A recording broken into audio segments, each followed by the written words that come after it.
And then now here's the backpack itself. Top buckle, bottom buckle here. You know, easy. It comes with pockets here on the side that you can put whatever you need to. I have like a wind checker in mine right now. And then, you know, just taking off the backpack.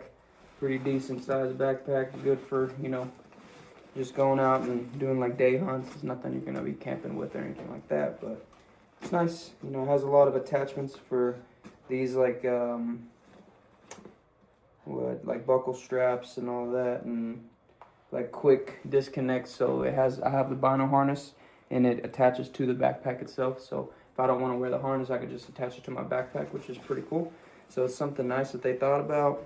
And then pocket wise, it has the front pocket and it has a inside zip as well. So whatever you want to put in there.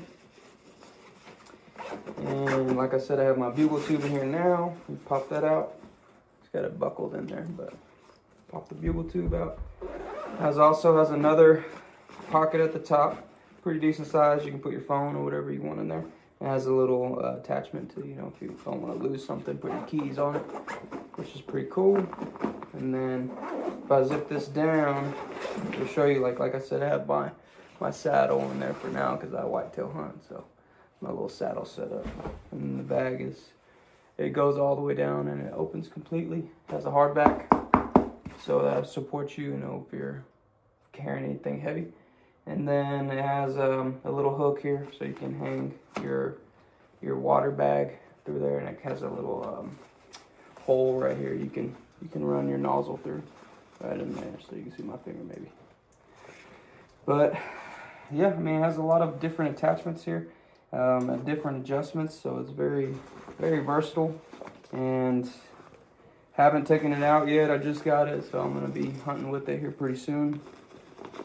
Again, that's the Siatrex, made of really good material, and you know, for the price, it's pretty hard to beat. So, you know, I think I explained it pretty well, as you know, as much as I feel like I should. There's some little attachments in the front too, if you need to, you know, hold something in the front. Like I'll put my my saddle platform in the front, and maybe my bow in the front too if it's a long trek. But other than that, you know, not too bad. And thanks. If you have any questions, let me know.